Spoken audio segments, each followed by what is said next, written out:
Too late to think of any words that may bring you back to earth. We spin a rope around your waist. You turn, you smile, you float away. 'Cause you couldn't find a better place to waste all your time. To waste your time. And you couldn't find a better place to waste all your time tonight. Could I just beg you? All right, welcome to the Fascination Street podcast. My name is Antonio Longo. I am your host as we take deep dives into all things The Cure. So, on today's episode, I have a very special guest from the Holy Hour podcast. None other than Gavin Conner will be joining me momentarily to talk about The Cure's album, The Top. I'm super excited to have Gavin on the podcast as I'm a huge fan of their podcast, The Holy Hour, and now we are joining forces to talk about the band we all know and love, The Cure. Hello? Hello. Hey man, how's it going? Good, good. How are you, my friend? Pretty good. Just settling into my little cave back here, and I think I'm all good. So, apologies in advance if you hear a small voice say, hey. No worries. Sometimes you'll hear my dog bark in the background or my son or one of many different noises. Exactly. So there you go. How's the day going, man? Everything going all right this week? Everything's going good, gotta say. Luckily, some sunshiny weather. It's not as cold up here in New York, so I've been super happy that we're kind of phasing out of the cold, Yeah, totally. Starting to hopefully get some actual spring and not the fake out days there. Makes all the craziness a lot better when you can go just hang out in the yard and stuff. Oh, absolutely. I can't wait. I'm like, just give me, having a beer outside feels like having a vacation when you can't really do much of anything, Yeah, no kidding. So, so glad to have you agree to do the podcast. Pretty rad to kind of join forces with you and talk about The Cure. Yeah, for sure. Thanks so much for reaching out and having me, man. I'm so excited. I've been digging the episodes there, and so nice to hear Cure talk out there. Yeah, definitely. Yeah. It's one of those things where, the problem is now when we're in the day and age of having a mass epidemic, pandemic, whatever it is, you search The Cure on a podcast and you usually get people talking about natural cures to heal the body or like cure against COVID. I'm like, no, I'm talking about the band, the greatest band ever. Yeah, and that's what kind of drove me crazy in the beginning was there wasn't any like constant Cure podcast, and it was just that one episode where they talk about disintegration or something. So, yeah, but, and for me, I mean, it's like I've said on past episodes, it was going to be one episode of one of my friends' podcasts because we were like, yeah, we'll talk about The Cure on one of your episodes, and I'm like, I don't think we can cover that. I mean, I remember when the Red River podcast did an episode just about Quentin Tarantino movies. It was like 2 hours long.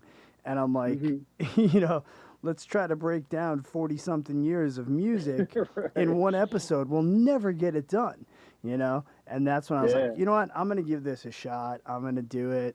And then I discovered your podcast just by doing some searching and started listening to you guys. And now you guys have been rolling since, 2015, right?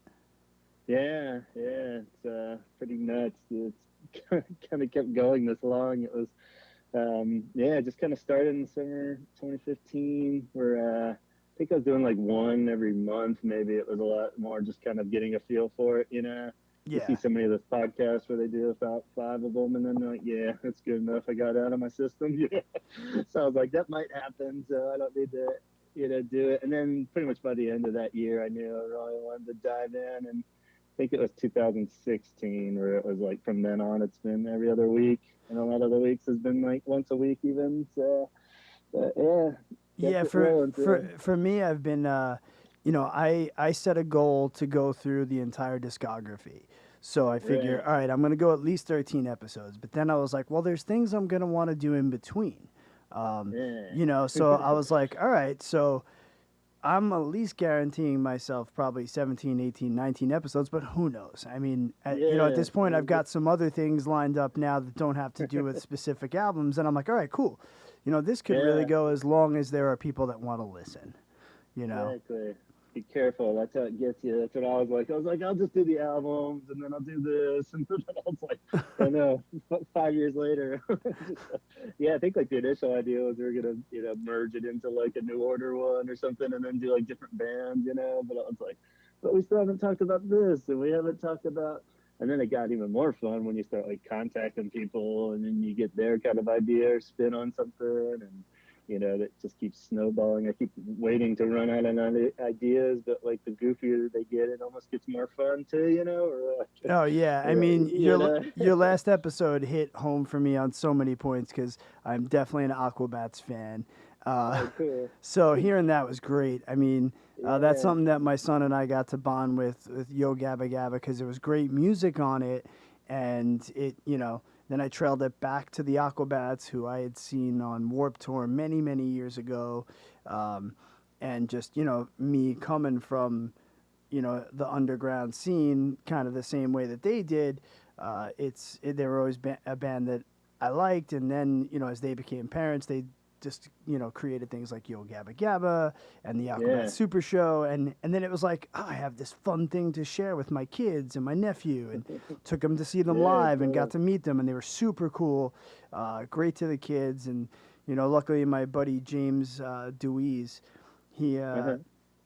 he was in the Get Up Kids and Reggie in the Full Effect, and he opened up for Yeah, them. So he hooked it up so that the kids can meet them, and they were beyond nice and just everything you'd hope wow. you could be. They could be. And then hearing him talk about the Cure, like me and my friends talk about music, was just Yeah, so fun. I was like, he's just a dude that loves music like we do. So yeah, totally. It's so sweet. Yeah, just such a good storyteller. I loved it. yeah. So now, had you ever done any podcasting before you started the Holy Hour?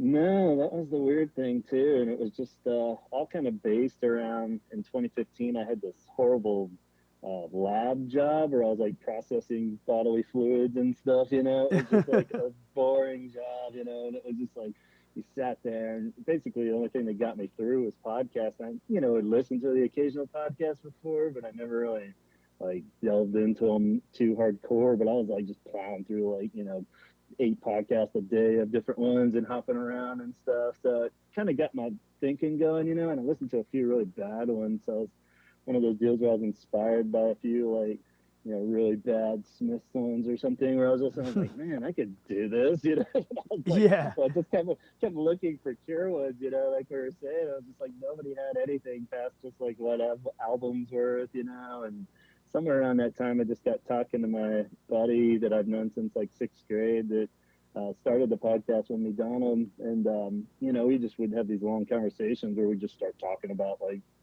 faith or something, and it was like Hmm. the whole conversation would be about this Cure stuff, and I'm like, we should just start recording these, man. That was kind of that premise, and Yeah, I feel so like then that's how so many of them start. It's like we yeah, should just record how we're talking about this stuff because totally. it's And it definitely takes some getting used to because then you hit record and you're both like, you're like you don't testing really have. And I'm one, not two. like a natural. Can you hear me okay now? No, no, I mean that's what it's like Okay. when you first start. Oh yeah, You're yeah, like, uh, yeah. Totally, it is like we didn't know how goofy to get, and, right. and both of us are kind of anxiety-ridden, Cure fans anyway. So I'm a pretty shy dude. I'm not a good talker. I have a horrible voice, So it's really kind of like Cure Cure podcast dude by default because nobody else was doing it. I felt like I had Right. to, and if the only thing that could get me chatty would be the Cure. So it's all like even now when we have episodes where there's more than like 4 people or something going on, I like my default setting is just to listen, and I just get all quiet and weird and listen to everybody. I have to force myself to talk. But yeah, so it was odd just like kind of taking that on and getting used to, Yeah, and then editing you guys too. have Chaz on sometimes too, right? Yeah, it was cool. He kind of came in. Just as a listener, he contacted us. I think we pissed him off with like a Wish episode we did or something. So he wrote me these emails. So like, what are you talking about? Yeah, mostly Donald. He pisses everybody off on the show. He's the one that kind of kicks the bee's nest there and stirs it up. But so yeah, he kind of just contacted us, and we liked what he was saying. I know we'd have him on kind of every so often. It was just a cool guest to have, you know. And then somewhere around like I think we made it all the way to like Wild Mood Swings before like we should just have this guy on for every episode, you know. Yeah. And now he's part of the regular crew there, so we're not gonna let him get away. But he's Yeah. Now awesome. he's not in North Carolina, right? No, he's in Pennsylvania, and Gotcha. Donald's actually in Richmond too. So none Oh, of is us. he? Oh, I didn't realize that. Yeah. The first few ones he would come down and record with me because we didn't want the phone. We thought the phone thing was a bad idea, you know. Yeah. Well, I Well, we're mean, not going to be able to do this. technology even, you know, for recording gear has jumped a lot even since 2015. You know, Yeah, for for me, sure. being around microphones is a a regular thing for me, being a musician and stuff. And then I've Right. learned how to use recording software here and there just by, recording from, the first serious band I was in, Scarab, back in the day, through to Taking Back Sunday to my solo stuff. So Right. for me, it's like I always had access to kind of do this stuff, but I wasn't Uh-huh. quite sure what to do. And then my friend Sam, who was on the first episode, who's now a few years into his podcast, was like, "Man, you should do it. You know, when you were on our episode, you're a natural.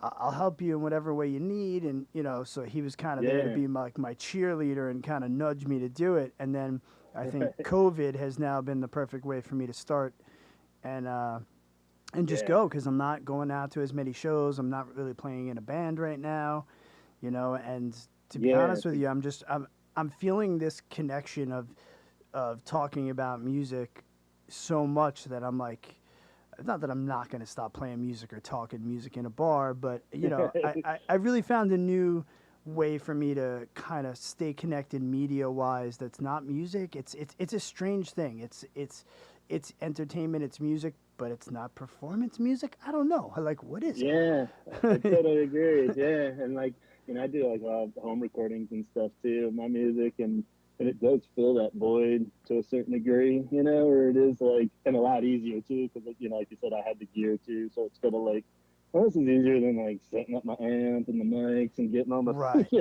Yeah. So like this is I'd Absolutely. rather just talk about the gear and try to figure out some song I'm trying to layer this and that, you know. So it definitely fills that creative void too. For Yeah, sure. it's not easy being a creative left brain person, and unfortunately, both my children are that, and I'm raising that as well. So it's been pretty. Yeah, yeah.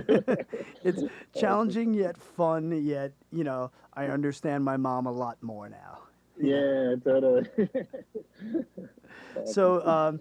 the album that I'm up to is The Top. And I Okay. knew this was something that I couldn't quite just grab anyone to talk about.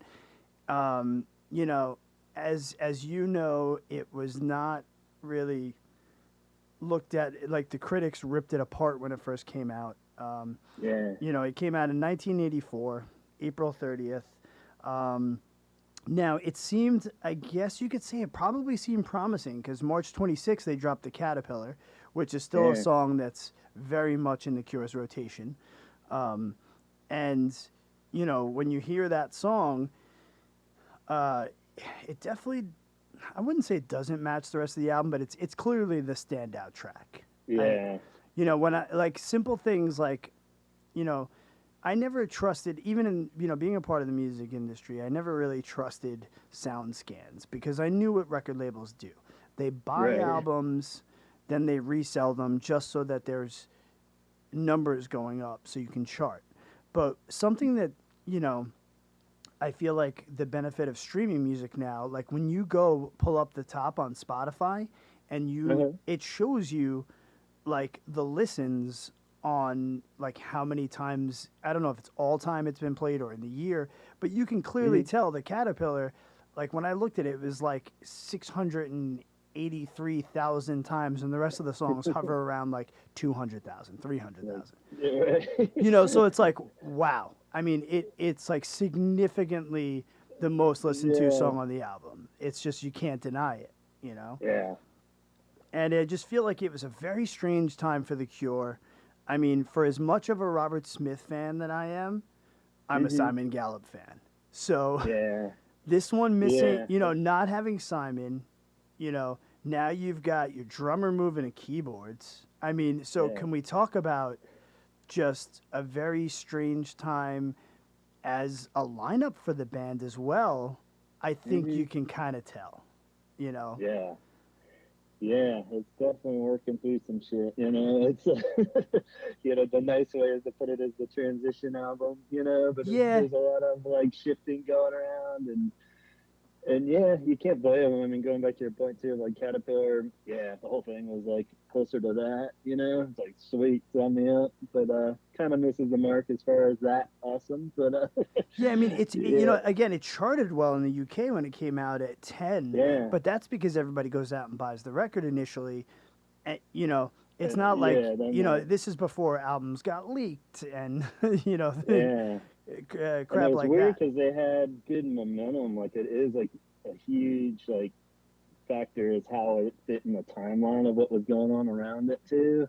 Like Yeah. all those pop singles before it for the first time they were making kind of chart impact, like Let's Go to Bed, The Walk, and Love Cats, and people are like, what? And then like Yeah. the next one, so, I mean they did have some momentum going strangely enough, even though the band was so in flux, So it is Yeah. I mean, when the Japanese Whisper is a great collection of songs by The Cure. I mean, it is not yeah, considered, it's not a studio album because it's considered like a compilation of singles or right, whatever it may be. But this was right after that. It was also right after the Glove record came right. out, and Robert was simultaneously recording the Susie and the Banshees album as the Right. last thing that he did with them in Hyena. So there was so much going on. Totally. You Yeah. know, So I I mean, feel like this album got the leftovers of his creativity and his yeah, songwriting. It's sad to say, but and even as an album, it's still better than like 90% of probably what was going on in 1984. So right. I'm not crapping on it, but when you put Yeah, it up against all the other stuff, for me, it sits at the bottom of the pile. yeah. Yeah, it's funny. I told Chaz I was gonna talk with you tonight, and he was like, "Oh man!" Like he was like, "Well, maybe I can jump in on it too." What are you talking? I was like, "The top." He's like, "Ooh," that's kind of like the running joke is how much he hates the top. And Yeah, it's I like, mean, I'm not gonna lie. When I first heard it, I skipped everything, but yeah, the Caterpillar and Shake Dog Shake, and I was like, yeah, maybe I just need to erase this from my memory. But as I go yeah. It's back funny. in, I've definitely found things to pull from it. Yeah, I think this is a definitely defining moment for Robert Smith as a vocalist because there are some great melodies in this yeah, record that if there weren't like flutes and weird stuff going on and maybe missing Simon's impact and everything else, I could right. see that really being something. Like there's some good stuff that's drizzled in here, but I feel like Uh-huh. it just didn't come all together. Yeah. And I think, yeah, like you're saying earlier, a huge part of that is even if it was like his songwriting and talents were being kind of scattered everywhere after the Glove, and then Hyena was like kind of a marathon record. He was recording with Susie too, where it was like I think they started that in like '83 even. So like he wrote and recorded all of the top while they were still just working on Hyena. So it was like what I mean? There was just so much going on. So the exhausted factor was huge, apparently, where he was basically just like taking a taxi to the next studio instead of that's where he would sleep, in the Yeah. night. He would travel to go record with Susie and then come back and do Cure stuff and then back and forth. So, I mean, yeah, and it sounds that way. It does sound scattered and more convoluted than any like Cure albums are kind of notorious for having such a theme, especially up to this point with all those like dark era ones were so, Yeah. atmosphere and everything was perfectly, in the theme of the record. This one's kind of all over the place. I mean, I guess that's kind of its theme in itself. It's kind of very Wild Mood Swings-esque. I always found a weird parallel between that and later Wild Mood Swings, which was also a transition album, but that's a whole other tangent. But, Yeah, but but you know what's funny too is I feel like is it maybe it's maybe it's Dressing Up. I feel like Dressing Up could have been on Wild Mood Swings yeah, if it just had a better production and recording. It yeah, like definitely different is one. keyboard sound. Is definitely a track that I could see on that record. I mean, it has good stuff in it. Like, "Give Me It" is a great like angry song, and you don't hear that from Robert a lot. So Right. I appreciate that out of that song for sure. And I mean, "Shake Dog Shake" is a great song, Yeah, that's and the other classic, that and Caterpillar. yeah, I mean, and I And know a it, lot of people love "Birdman Girl." mm, It's a good song, and it's again got good parts to it. But I don't hold it. I mean, there's just so much good to hold it up against that it right. makes it not as good. It's like It's like if you put, if you line up. I know this is gonna be. I don't even. I'm not even gonna go with that example because I'll probably get yelled at by females.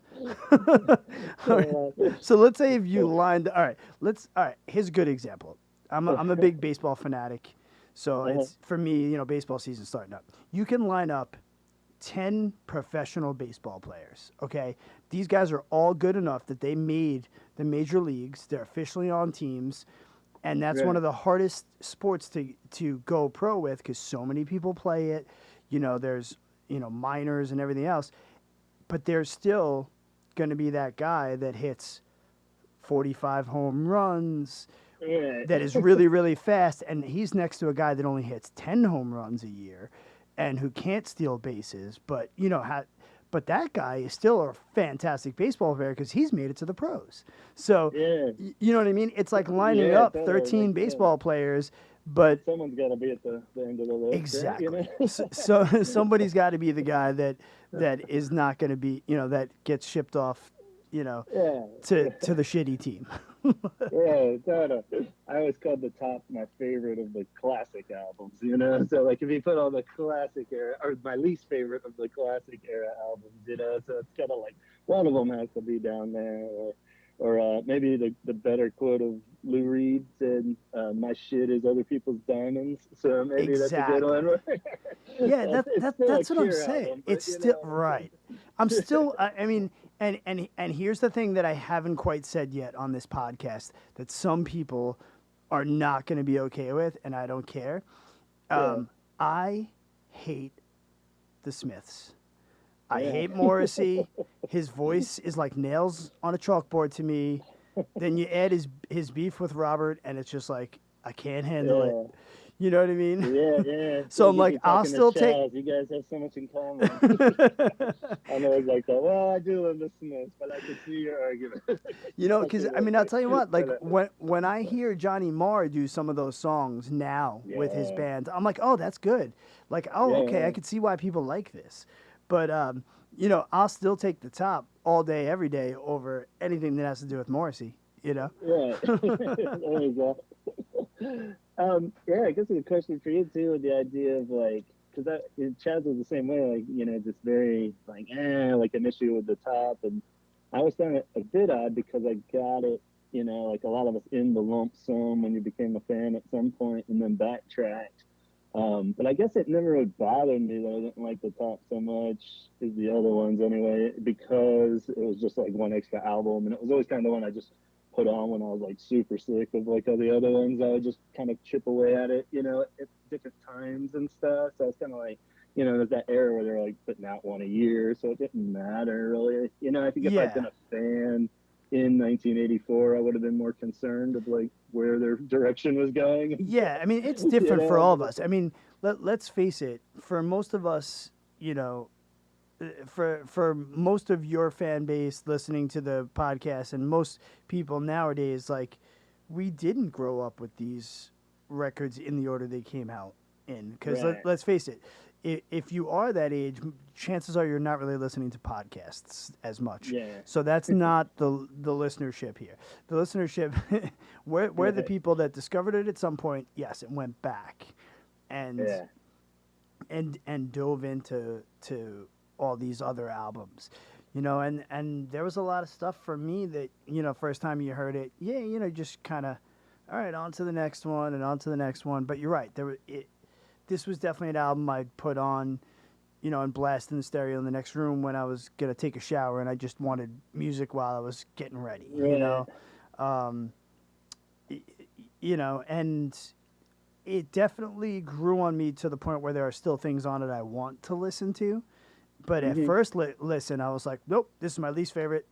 Yep, Yeah. nope, don't need it. The good songs that are on it are on other compilations. I don't need to put it Right. on.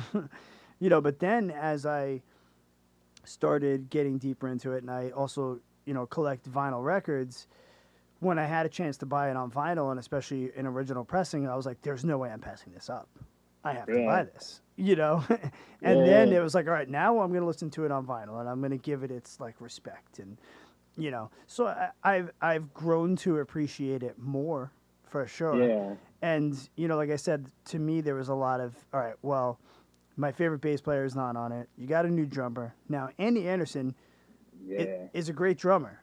I mean, he played with Peter Gabriel, Iggy Pop. I mean, like, guy Yeah. has some studio credits that are phenomenal.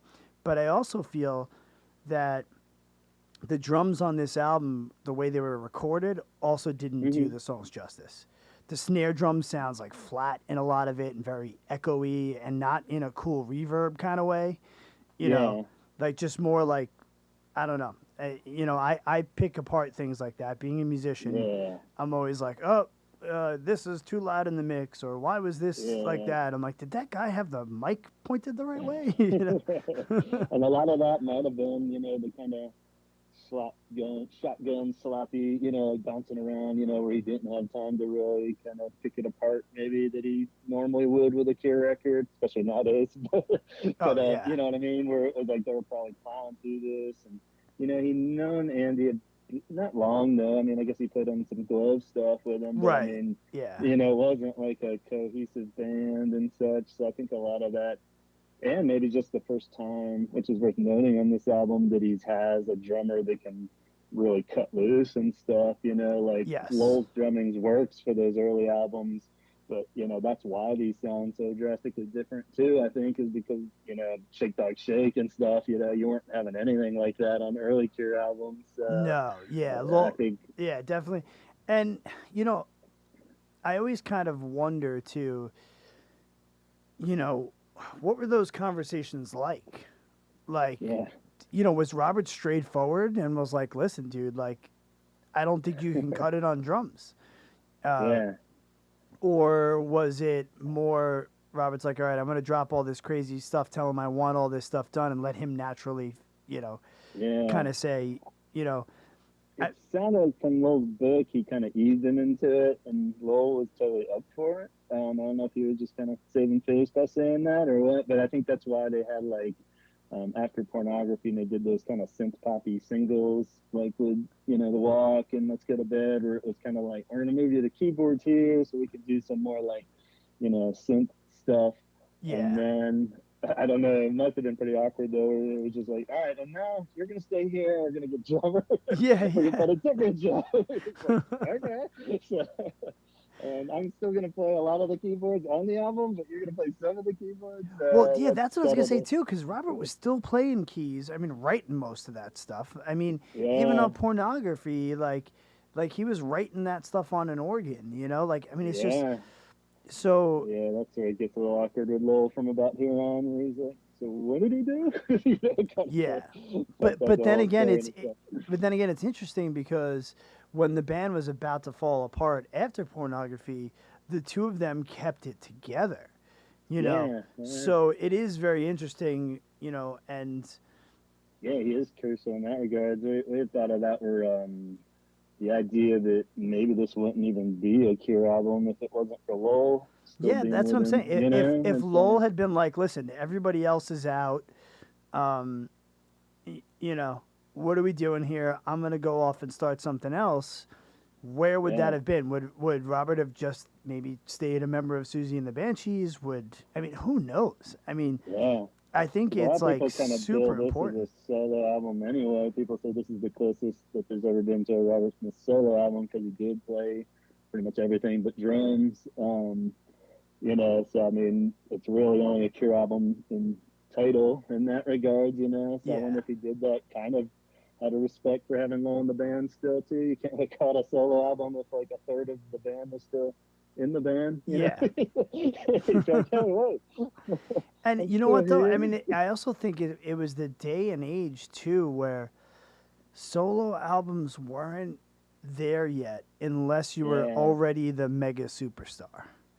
true. Because you don't have social media, it's still print is telling you the news at that point.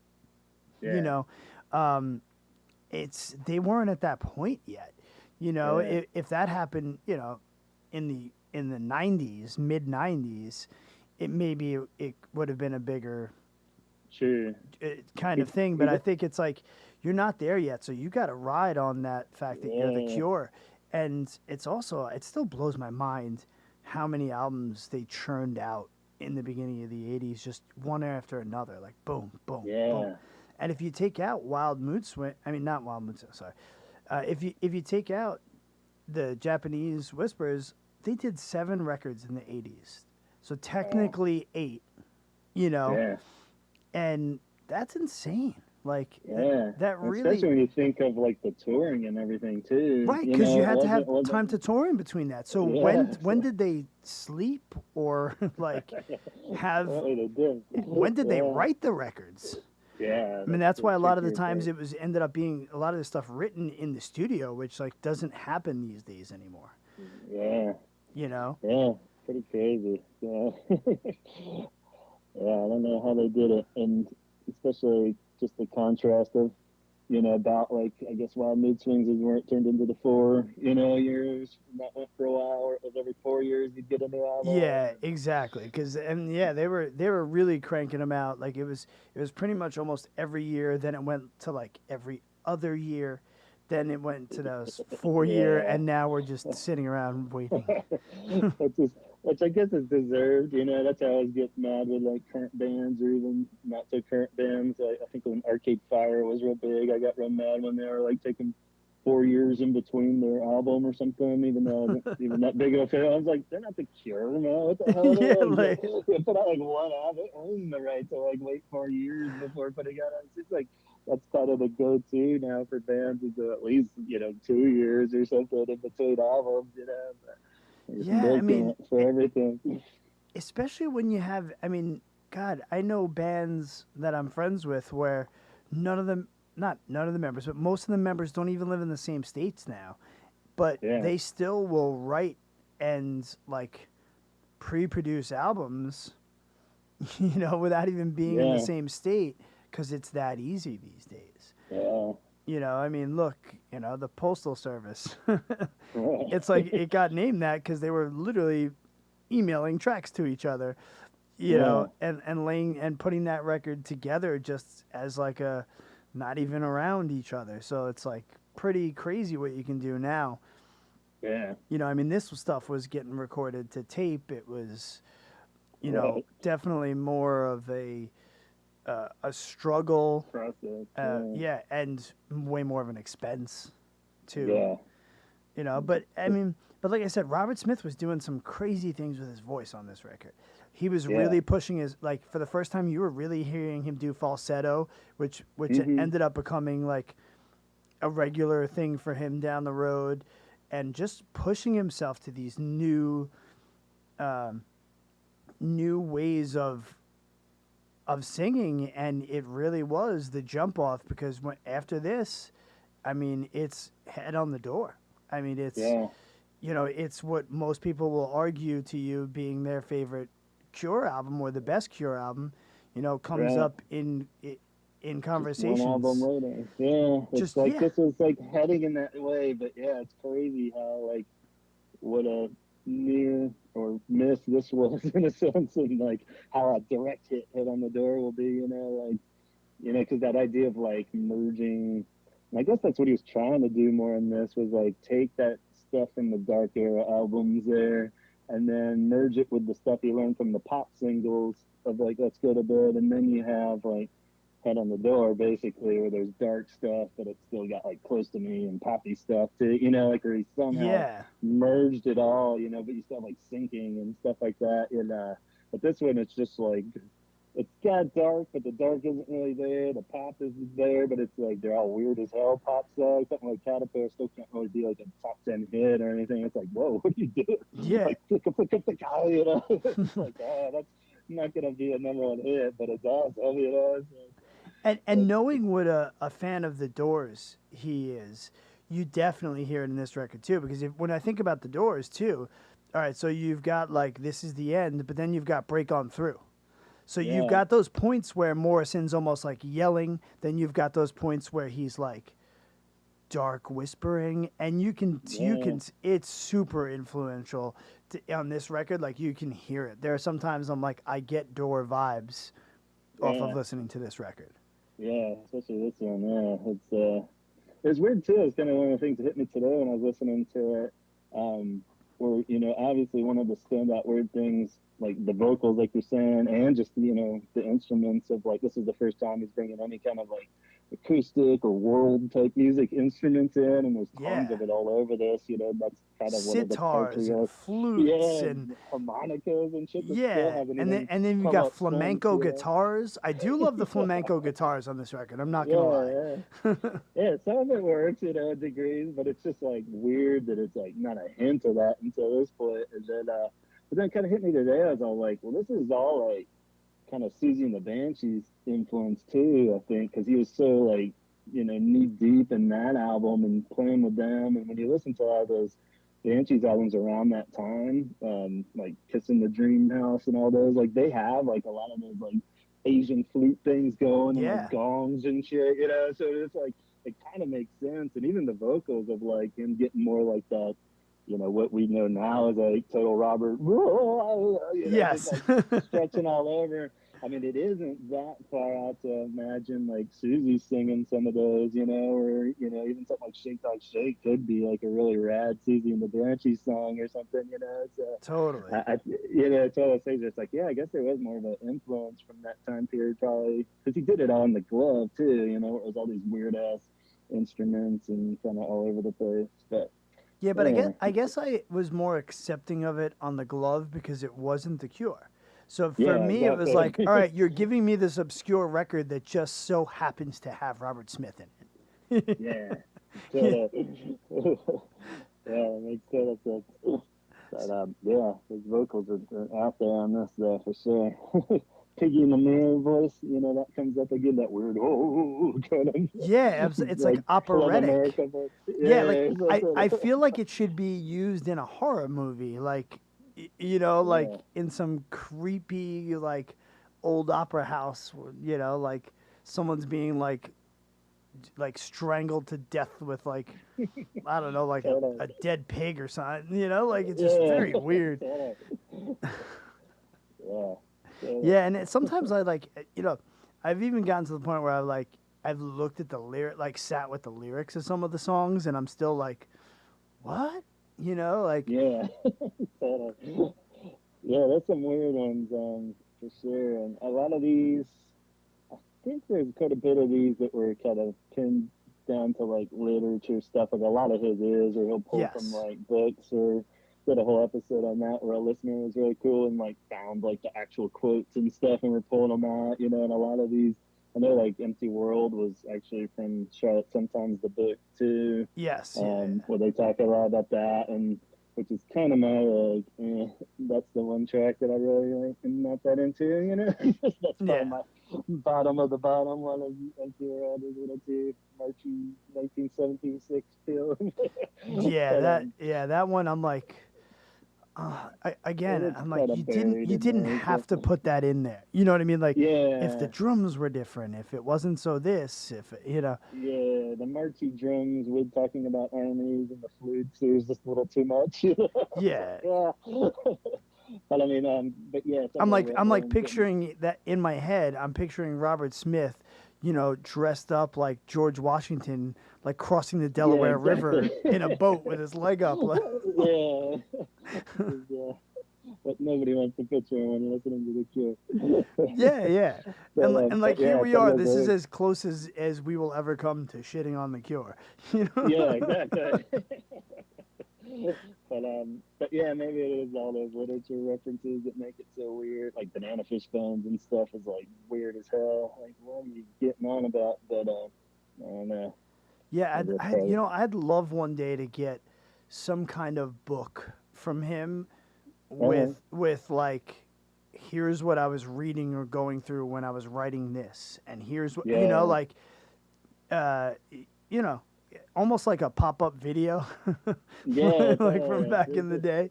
You know, I would love to get like just some inside thoughts. Yeah, Because there are some lists that kind of like, it's always hard with anything interviews that you pull from Robert and stuff to know how reliable it is and oh stuff yeah, because I it's mean, I like was watching an some interview. I instances was like watching an interview earlier this week where he like that somebody had posted. I think it was on like one of the Instagram or Facebook pages about on his passport, his first passport, his job was listed as stripper. right. And I was like, no, did he really have that listed, or is he really just like a few drinks in and busting this guy's balls? Yeah, Because you like, never know. That's yeah, like, which has actually been a saving grace with the podcast because I feel like I was like initially worried doing it. Even I was like, man, Kirk fans are so like passionate and like defensive about anything. If I get like one little fact wrong, they're all gonna be like jumping down my throat and stuff. And I'm like, well, wait a minute. And it's like, well, Robert's like wrong half the time. He can find like the complete opposite in like different interviews of what he's saying. So it's actually been kind of nice to know that like you can contradict yourself and things are all over the place and a lot of things don't match up. So yeah, and I think that's that's also part of the why we fun, haven't gotten a legitimate like documentary either. Yeah, That's why there's so many just fan documentaries, and I know there is like one being worked on, but I don't think it'll be as deep of a dive. But it's also like some of it's too late to have documented. You know, yeah, yeah, after 43 years, yeah, you've got some footage and you can talk about those instances. But man, would I have loved to like someone to have like followed them on the Head on the Door tour or been in the studio yeah, during pornography or yeah, or throughout the writing process of Disintegration, through the recording process of Disintegration, which was a very, apparently very like heavy time for them as well. Like I would, yeah, God, please, to be a fly on the wall, forget it. yeah, totally. So, and yeah, even just in the different members of like, there's a thing where Roger had like done a whole like diary kind of thing of his memories from Disintegration, and just like how even in that there was a lot of stories that didn't match up of stuff that Robert had said in some of the books, and then he would even say like, I don't know, Robert says it was like this totally dark period, but we all had a blast. We were having a great time. Like we're all Yeah. laughing every night, and so so I guess it's a matter of perspective for everyone. Yeah, and then, I mean, you know what it's like. Aside from initial track laydowns, you're in different parts of the studios. You're not in the studio when this is going Yeah, on, when a recording comes to. So sometimes, you'll miss things, especially when you're taking that much time recording a record. But yeah, yeah, but that's what makes him who he is, and that's what yeah, maybe keeps people guessing. yeah. I think it It's is. also there's something so nice about not there's something cool about when you're hearing something to put your own spin on it in your head, so you can Yeah, emotionally connect to it more. So sometimes the mystery is almost better. yeah, Like there totally. have been songs where, um, like I heard Dave Grohl talking about "The Best of You," Uh-huh. and how like it's about his sister and kind of the story behind it. So now it's like I can't, when I hear that song now, it's like I can't equate it to anything for me personally necessarily, because I'm always like I think of the story behind it, and I'm like I Right. still think it's a great song. I like the song. I'm not going to turn it off if it's on. But Yeah, one of the exactly. best things about music is when you can take it and you own the story. You Yeah, own what it's about to you. So then sometimes if you know too much, you lose that aspect. Yeah, for sure. Yeah, it's like yeah, and they're perfect that where they cut the difference of like where it'll be just enough lines in the song where you feel like it was written for you exactly, and then like then the rest is kind of vague enough where you can morph it into whatever. It's like Absolutely. So, they're perfectly vague that way where they can be anything. Something like pictures of you can be from breakups to somebody dying, or them. yeah. The last time I saw them, I was like, oh my god, the song's about them. I've been looking at it's like it starts mutating all these things, and it's like, but that just shows genius songwriting. You can so many people can identify it in so many different ways, and not so much like a straight up country song where it's all so literal, where it's like Yeah, yeah, it's exactly. like, all right, this is if you're feeling that, then yeah, they nailed it. But otherwise, it's hard to relate. Yeah, like if you've never driven a pickup truck, I don't know how you're going Right, how you're gonna exactly. You relate can't to really, can't what really went on mold in the that back of that into pickup. exactly. I mean, that's what makes music so great, and what makes it different than movies. Yeah, A movie you watch the story played out. A yeah, song can be the background to whatever story you're playing out. You know, right. and that's you know that's definitely one of the things that to me.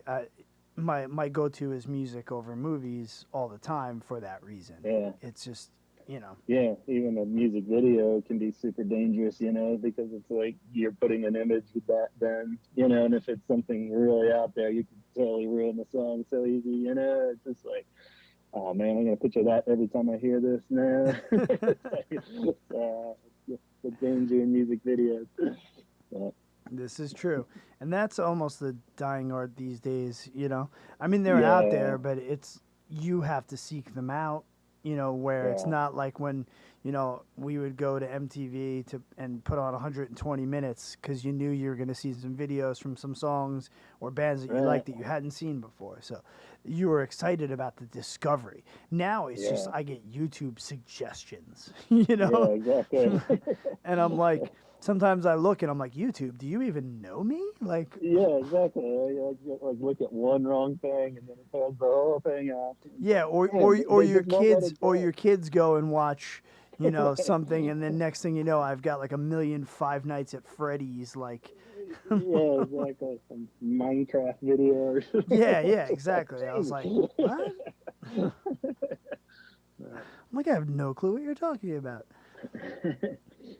Yeah, All right, so I also like to give my guests some homework. So yes. I like to go through top five favorite Cure songs with everyone, um, and then I also wanted to get your take on your favorite live Cure album. Man. That's something I definitely want to dive into down the road on an episode because there are so many great live performances recorded by them.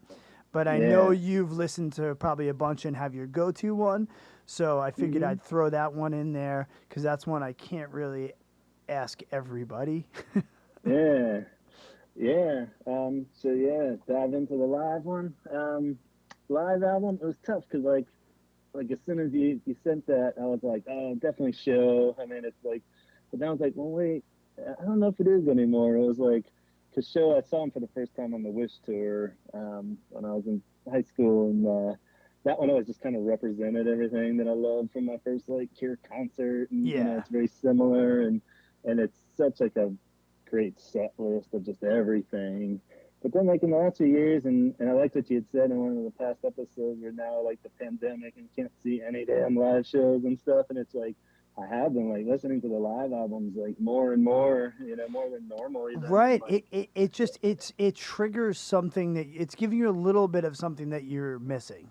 It's enough yeah, to keep it going. You know.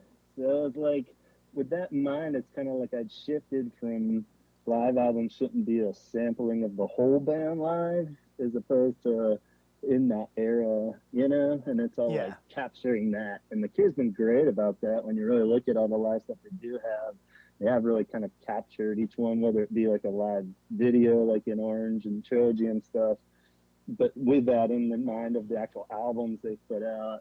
And so I think I would have to go with Entreat that one for Disintegration, because it's just Yeah. all Disintegration. Because it captures Disintegration. If I want to hear Disintegration from that fucking time, it's sorry, do I have to curse here? Are Oh we good? yeah, yeah. No, yeah. I always when I'm uploading them, I'm like, yes, Yeah, there are swear words. we're usually all like blah blah blah, like sailors all over. So I No, no, forgot to absolutely. ask. But yeah, I get excited, So in Treat, yeah, because it's just perfect, It's like the peak of Disintegration-ness, and just that tour, and capturing that whole best out. Because if you had sprinkled, I looked up the set list. Obviously they played like a normal show for that. They just took the Disintegration songs out. So, but if you think about In Treat with like Why Can't I Do You and stuff thrown into it, it kind of loses the like the oomph of it. Yeah. I just I love it. And in particular, like Prayers for Rain on that, and like the song Disintegration are just like arguably better than the album, and that took a lot from me because I think it's the best album ever. So it's like, Yeah, yeah, no. so I mean, Yeah, that's probably you've my heard me say it. go-to. It's my favorite. I'm not even gonna argue it. But yeah, Yeah. man, and I've got a story with Entreat too. So Hmm. I finally found it on vinyl. Okay, and I bought it at Newberry Comics, which I don't really like that going into that store to begin with, because for Uh-huh. one, I do love comics, but I always try to shop like mom and pop.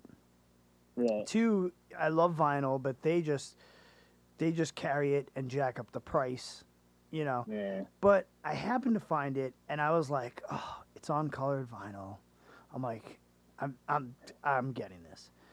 I Uh-huh. got home, I cut that bad boy open, I put it on my record player, I dropped the needle, and when I tell you it was the waviest record I had ever seen, it Yeah. was like, I was like, oh my God. I'm like, what the hell did they do with this? Did they like bring it to the beach and play frisbee and then package it back up? Now they Right. have like a strict like no return, like you can get the other item or Oh. store credit. I called that manager. I'm like, it's the only thing in the store I wanted, the only thing worth it. You're giving me my money back. Like, Yeah. I was like so pissed. He was like, no problem. He eventually, like he was like, okay, I get it, I get it. Because he was like, oh, I can't even order you another copy. Because I was like, all right, even if you have it Right. in the warehouse and you're willing to ship it to me, okay, I'll take it. But it was like no. So now I've like kind of been on the hunt for it, and I'm like, Yeah. it's also, I know it sounds silly, but I also love the cover. That's one of my Yeah. favorite photos of Robert Smith, and that whole actually like there's tons of photos you could tell that were from that session when whoever the photographer was, because you see those Right. images a lot, and it's different ones of him that weren't used on that. Some are on posters, some are just press photos. Right. It's I think some of the coolest imagery of Robert. Like he's like kind of at that point where he's like, my hair's not too crazy. I'm not like super makeup. I'm a little this. I'm like very, like I don't know. There was Yeah. just something very. I love those photos. One of my definitely my favorite images. And before I got the tattoo that I just got, it was Hmm. definitely I was trying to find one from that album cover that was clear enough to get tattooed, but it just I couldn't find an image that was like good enough. So I was like, all right, you know what? Oh. But yeah, Um, and you know what I'd yeah. like you know what I'd like to do now? Now I'm like my head is turning because I would love to listen to that and then go listen to the Disintegration live concert that they did in The Australia. trilogy. Oh yeah, the newest. The newest one. Yeah. Yeah, I'm like, oh, I should listen Yeah. to the two of those like back to back. Yeah. Yeah.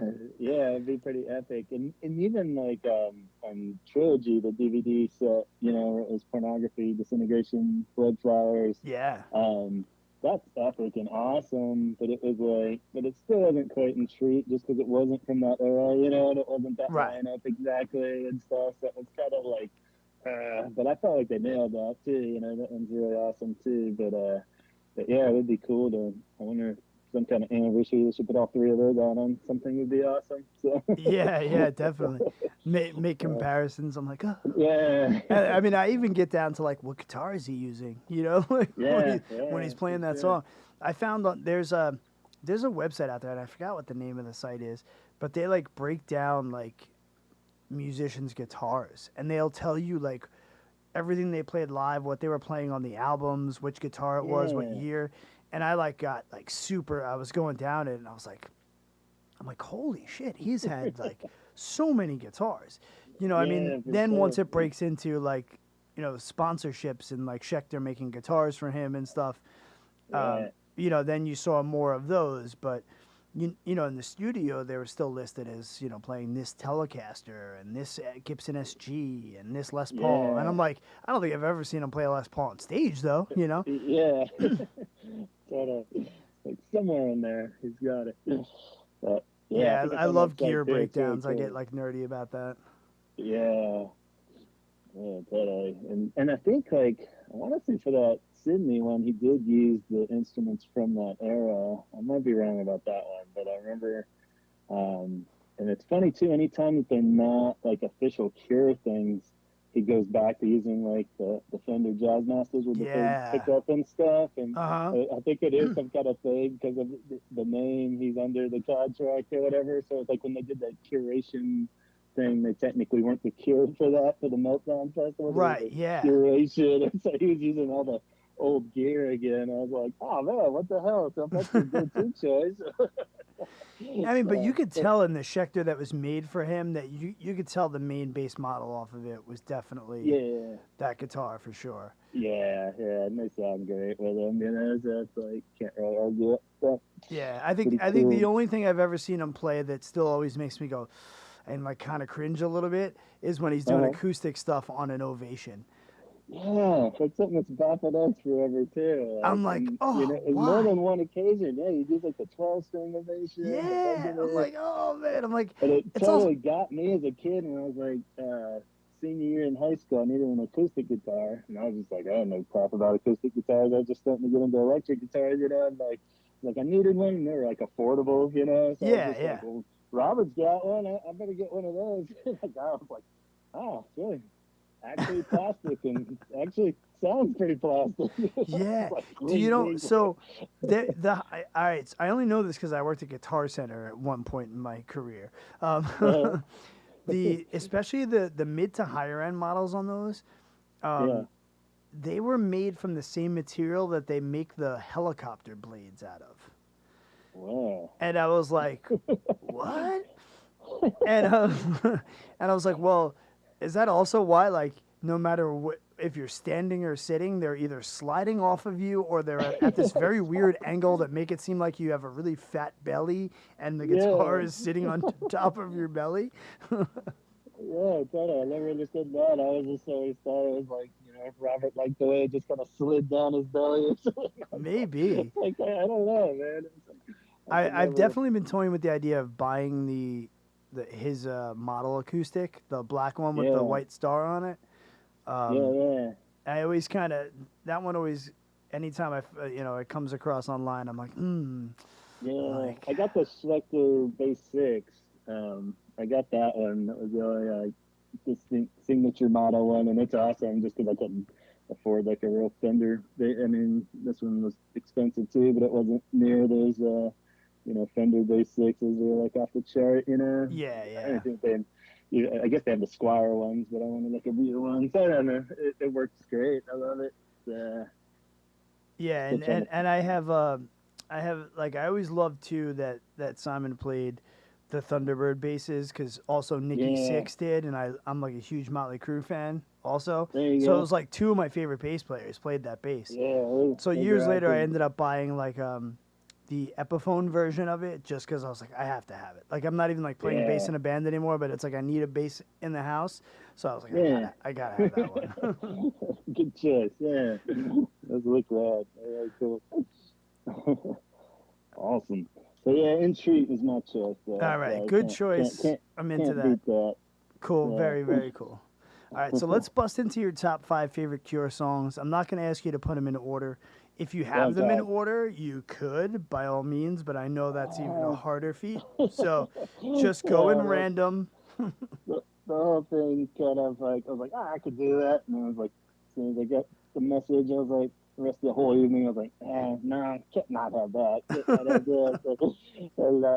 So yeah, and then he even offered Tim to help me out. So I was like, well, maybe that'll help, but I'll stick to the five. Yeah. I guess the quick rundown of the five honorable mentions would be the Sun, Disintegration, Catch, Caterpillar, Sinking, and Boys Don't Cry. So those Okay. are just ones that are personal. And even all these I would justify as maybe not like arguably their best songs, but they're my favorite top No, no, five. yeah, we're talking So yours. That's a whole nother okay, cool. conversation. Yeah, we just recently did the Mojo magazine thing that came out that has the top 30 countdown. You know, you could go back and forth arguing those for like years, you Oh, know, but it forget was it. I know. just one of those things where Well, it's like, even when I look at uh, lists when people rank the albums from best to worst, I get like yeah, violently angry sometimes when I see the order that some yeah, like when somebody, when somebody puts I'm trying to remember when someone puts like I mean I know like a lot of people like to shit on Wild Mood Swings, but when they put it right, so much lower than the top, and I'm like yeah, I just I'm like you're just trying to be different, like right, like you're right. trying to be like the snooty guy, like you're like one of those dudes that like went to NYU for film and is gonna tell me what real cinema is, like Right. Uh, but yeah, in comparison of my top five, that would be like having Harold and Joe in there, just as like to make a statement or something. yeah, yeah, So I was kind of like, my top five are some, pretty obvious staples. So, but I think, that kind of goes without saying too, that there are such great songs that you can't argue there. So a lot no, of those top definitely not. five are kind of in that vein. So I guess my number five, I'll count them down, even though I'll change this as 5 minutes from now. But my number five, I'd have to go In Between Days, just because it's a near perfect song. It was kind of the one that when I was a kid and I got into the kid, and then Standing on the Beach was like the first like tape I got. Even my brother and Yeah, I split money on it because we weren't sure we would like it. And it was like just one of those every song I like the next one, the next one, the next one, and then like In Between Days is like second to last. I have like a very early distinct memory of like just laying in my bed at night listening to it at my grandparents' house. I couldn't sleep, and I was like, "This song is so good." That point where it hit me that this is going to be a very serious love affair and not just a yeah, fleeting thing. Just like listening to In Between Days at that moment, and I was just so sad that the tape was about to end, and I didn't, want to get up and go turn it off or turn it over, so yeah, it's a great song. It's so catchy, and the happy sad thing is yeah, perfect with it. and it's So so relatable. yeah, And yeah, again, whatever it is that you're asking to come back, whether it's someone, it's your youth, it's someone you love, yeah, it's like in a relationship, it's a family member, it's whatever you want it to be. exactly.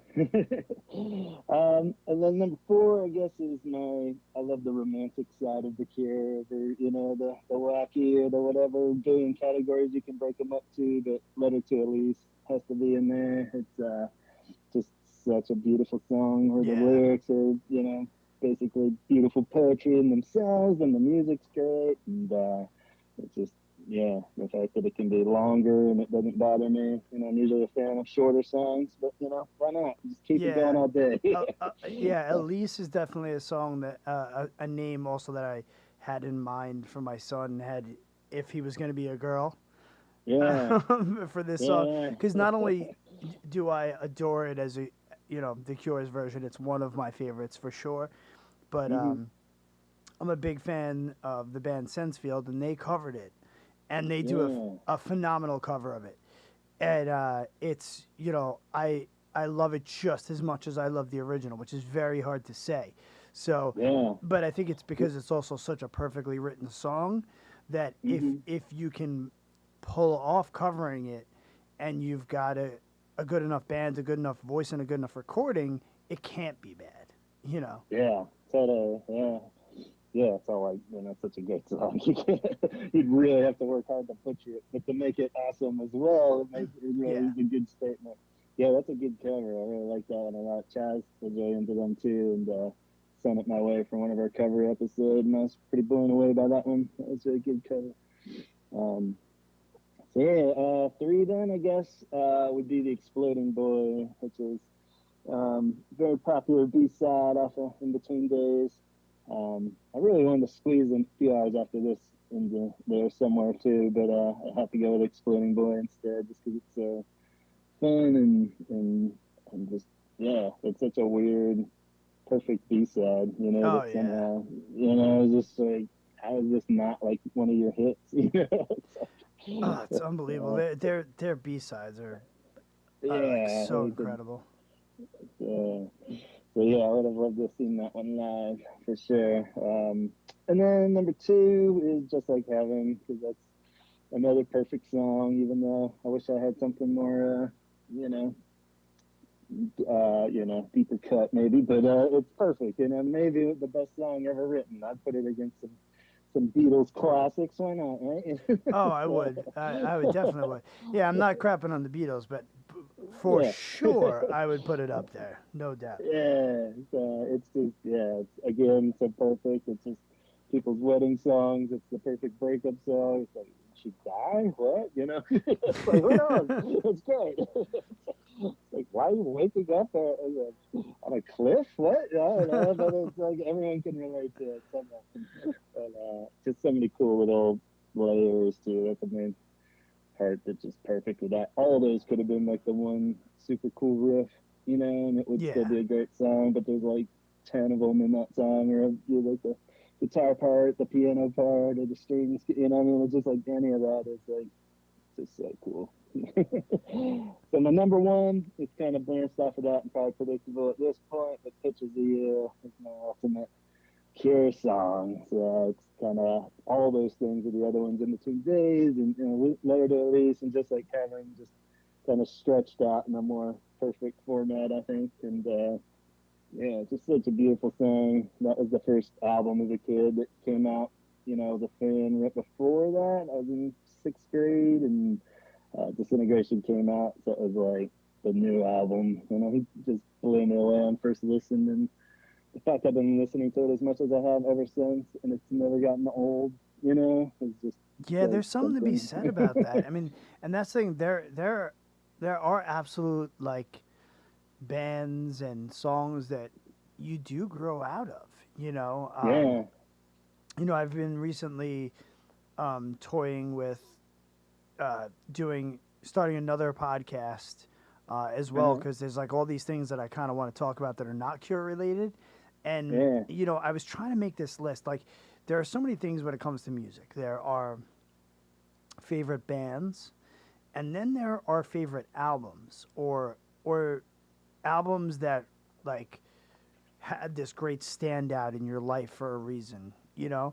And even when I was breaking down like my favorite bands, because it's like I could always spit fire to people like, oh, my top three favorite bands. I'm always like The Cure, Queen, and Jimmy Eat World.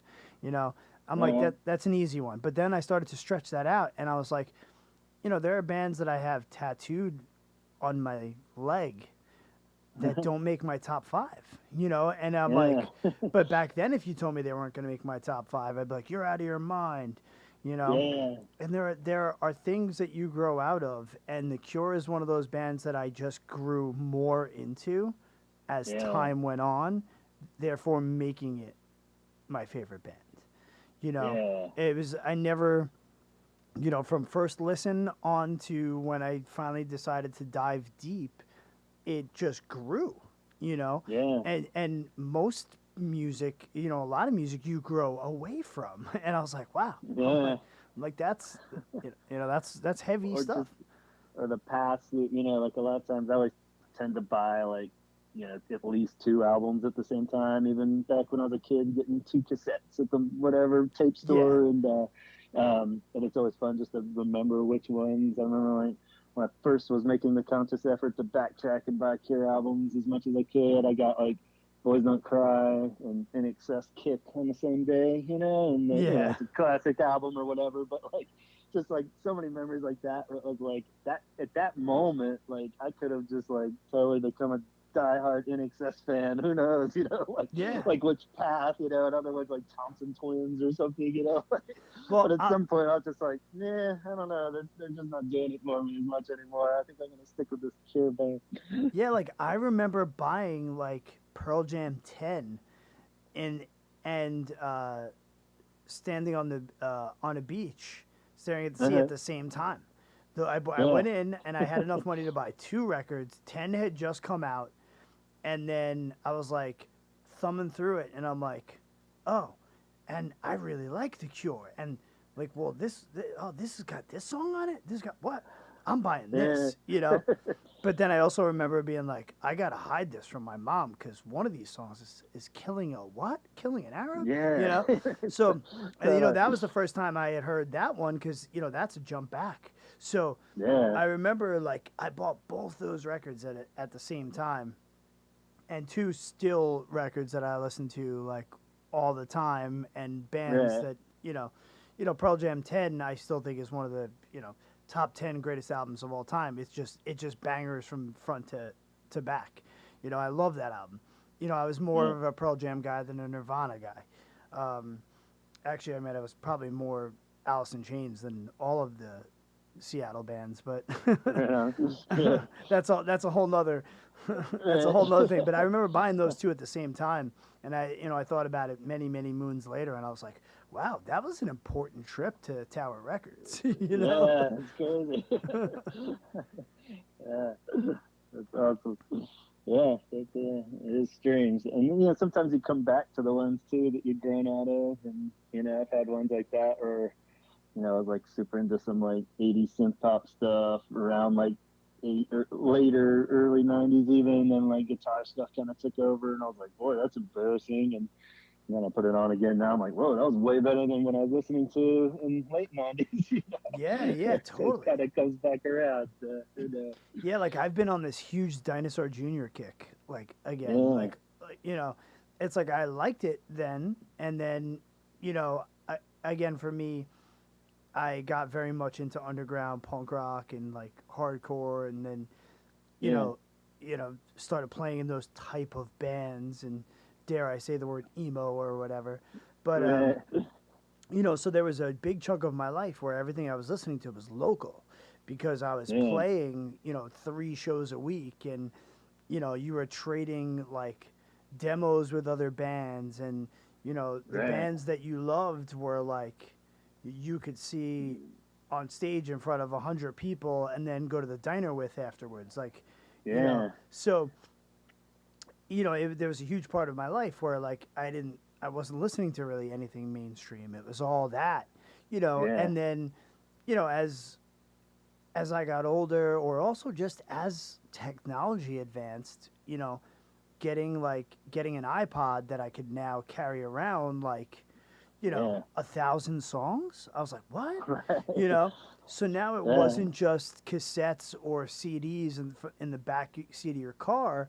I was like, then I could throw on like, oh, okay, let me throw on that Cure stuff that I like, and and yeah, Queen and this and that, and I can also put in the local stuff, and you know, yeah. so it Have it was all. that made it a little bit easier, and then I still listen to all that older stuff, but there was a point where that's what was in front of my face, and that's what like took up all of my time, and some Yeah, of those bands I did grow out of, but some of it I still put on to this day, or mean just as much to me. um, and it's yeah, just so crazy how that's how music works. Sometimes it takes you on a time machine back, and yeah, and for then sure. sometimes it gives new meaning later in life, like Boys Don't Cry now to me is this like personal tie that I have with my son, because like that's his favorite Cure song, and Yeah, totally. that's the one that made him go, oh, this band's awesome. So Yeah, now it's like totally. I put it on and Yeah. I have that kind of like connection with him over it, is different than when I first heard it, Mhm. when I was younger. And it takes on a completely new life. So it's, hey Yeah. man, that's the power of music. It's this Yeah. magical like mumbo jumbo that's got us wrapped around For its real. finger, you know. And even going back to Caterpillar, I had the same thing when my kiddo, he's, pretty diehard Cure fan at this point too, but Love Cats might be his number one, but he really loved Yeah. Caterpillar out of nowhere just because it was weird, and he loved the crazy melody with it and stuff. And like his kindergarten year, they did a talent show, and he actually sang it, and I played it, behind him and stuff. And so that Yeah. song, it's just like through the roof now. I always loved it, but that, just made it so much cooler. I'm like, oh my God, I'm playing a Cure song on a stage with my kid. This is the sweetest thing ever. So. Yeah, I mean, it's oh God, kids add so much to things. Yeah. I mean, I You teach. think your kids want to go see the Cure next time if they Oh tour? yeah, I mean, Is that without a doubt. I was thinking to myself how much more expensive concert tickets are going to be, Yeah. and because Fair enough. like he wants to. He's like dying to see My Chemical Romance, and then I went and looked at tickets because they just announced something, and I'm like, "Are you kidding me? It's like $250 to get in the door," and I'm like, Oh. I was like, I mean, I was like, unless that's the Cure, I'm not spending Yeah. over $250 to take you. No. Yeah, I'm like, it's tough. because that one I'll max out a credit card to take him to, but Yeah. I mean, don't get me wrong, like I used to play shows with My Chemical Romance, but and I'm not Right on. crapping on the fact that he likes it. I'm just saying to myself, like, I'm like, dude, trust me, we'll go see them at some point. I'm sure they'll come back Yeah. around, Yeah. If not, that's what YouTube is for, Totally. I'll just turn up all the lights and turn it up real loud. to crank it up, and we'll pretend you're there, I'll I'll even make you wait online to use the bathroom. Yeah, exactly. I'll charge you $10 for a beer. How about that? Absolutely. Well, dude, I really appreciate you being on the show, man. It's been Yeah, a thanks blast so much. talking to you, and just so funny, like to now be having the conversation with the person that I'm listening to have the conversations on my commute to work has been a lot of fun. Yeah, likewise. Yeah. Podcasting for me is just listening to podcasts is like hanging out with friends. So yeah, it's really cool that we got Yeah. to jam and do this. I definitely Yeah, sent I'm you those. so happy you're doing this. Those stickers should be coming to your house anytime soon. Cool. I can't Um, wait. I'll put them somewhere awesome and prominent so people will see. Get Yeah. the word out. But yeah, I love that you're doing this too. Like I said, I mean, it's kind of a joke. I started the sign off we do on the podcast is talk hard from, remember that Pump Up the Volume movie? with Yeah. Christian Slater, Well, I was like, joke between me and Don was that like we're not the people to be doing this, There's people that are way more articulate about the Cure than us. And I was like, well, if we start it, it'll be like Pump Up the Volume. We'll say talk hard, and there'll be thousands of Cure podcasts everywhere. Like, no, not yet. But, so I'm we will so start a glad to niche, be able and to- then wait. Does this mean we're going to be able to have like a Cure Con one day? I think so. At least we'll drive around in a truck and we can do it. But I love it. I'm so happy to listen to people talk about the Cure and not have to hear my own voice. So it'll be great. Yeah, exactly. Well, we get a Winnebago and we'll drive across country and just like. Yeah, that'll work. That's cool. And we'd love to have you on our show too. So Yeah, man. Let me know. definitely, Absolutely, I would love to. Get to hang out with the whole wackadoo crowd that we have over there. We'll get you in on it. Sounds good. And when the world gets back to normal, I definitely Asheville is a place that I've been trying to get down to. I got a lot of friends in Charlotte and stuff, and I've spent a lot of time in North Carolina throughout the years touring, and it was always one of my favorite places to go. So Cool. Yeah, welcome to anytime. We'll give you the royal tour here. So sounds good, my friend. All right, stay safe out there. All right, you too. Thanks Definitely so talk much. to you soon, brother. All right.